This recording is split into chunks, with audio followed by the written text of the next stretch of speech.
Alright guys, here is Hatchet Chapter 2, Part 2. Again, he released the mic but heard nothing but the hissing of noise in the headset. After half an hour of listening and repeating the cry for help, he let go of his mic. His voice was starting to rattle and he felt as if he might start screaming at any second. He took a deep breath. If there's anybody listening who can help me fly a plane, please answer. Again, he released the mic but heard nothing but the hissing of noise in the headset. After half an hour of listening and repeating the cry for help, he tore the headset off in frustration and threw it to the floor. It all seemed so helpless. Even if he did not get somebody, what could anybody do? Tell him to be careful? All so hopeless. He tried to figure out the dials again. He thought he might know which was speed. It was a lighted number that read 160. But he didn't know if that was the actual miles an hour or kilometers, or if it just meant how fast the plane was moving through air and not over the ground. He knew airspeed was different from ground speed, but not by how much.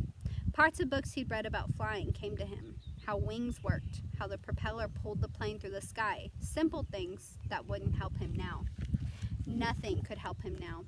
An hour passed. He picked up the headset and tried again. It was, he knew in the end, all he had.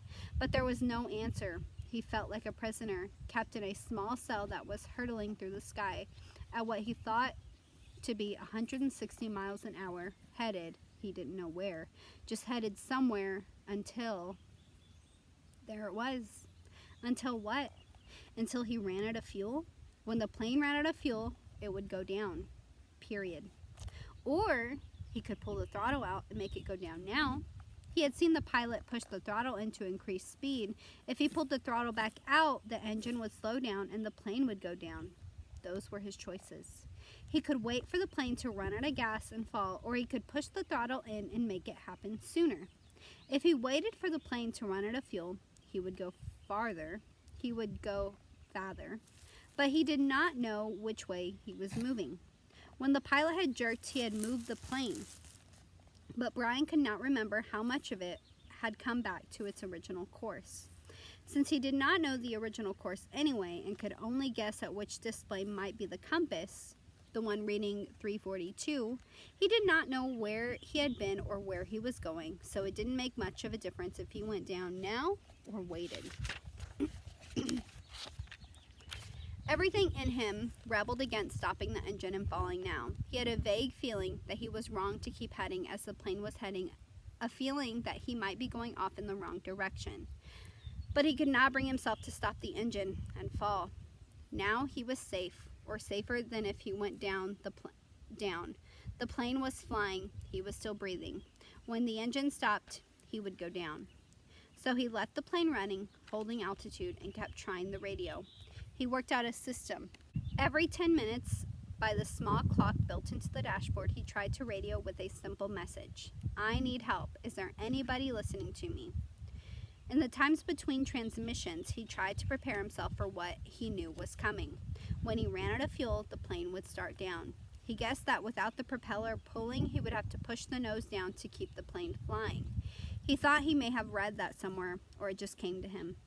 Either way, it made sense. He would have to push the nose down to keep flying speed, and then, just before he hit, he would have to pull the nose back up to slow the plane as much as possible. It all made sense. Glide down, then slow the plane, and hit. He would have to find a clearing as he went down.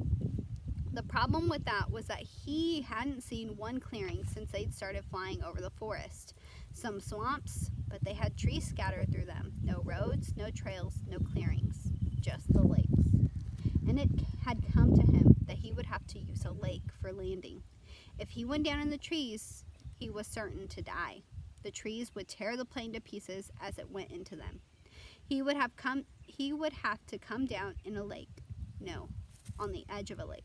He would have to come down near the edge of a lake and try to slow the plane as much as possible just before he hit the water. Easy to say, he thought. Hard to do. Easy say, hard do. Easy say, hard do. It became a chant with the beat of the engine. Easy say, hard do. Impossible to do. He repeated the radio call 17 times at 10-minute intervals, working on what he would do between transmissions. Once more, he reached over to the pilot and touched him on the face, but the skin was cold, hard cold, death cold, and Brian turned back to the dashboard. He did what he could, tightened his seatbelt and positioned himself, rehearsed mentally again and again what his procedure should be. When the plane ran out of gas, he should hold the nose down and head for the nearest lake and try to fly the plane. Kind of onto the water, that's how he thought of it. Kind of fly the plane onto the water. And just before it hit, he should pull back on the wheel and slow the plane to reduce the impact. Over and over in his mind ran the picture of how it would go. The plane running out of gas, flying the plane onto the water, the crash. From pictures he had seen on television, he tried to visualize it. He tried to be ready. But between the 17th and 18th radio transmission, without warning, the engine coughed, roared violently for a second, and died. There was a sudden silence, cut only by the sound of the wind-milling propeller and the wind past the cockpit.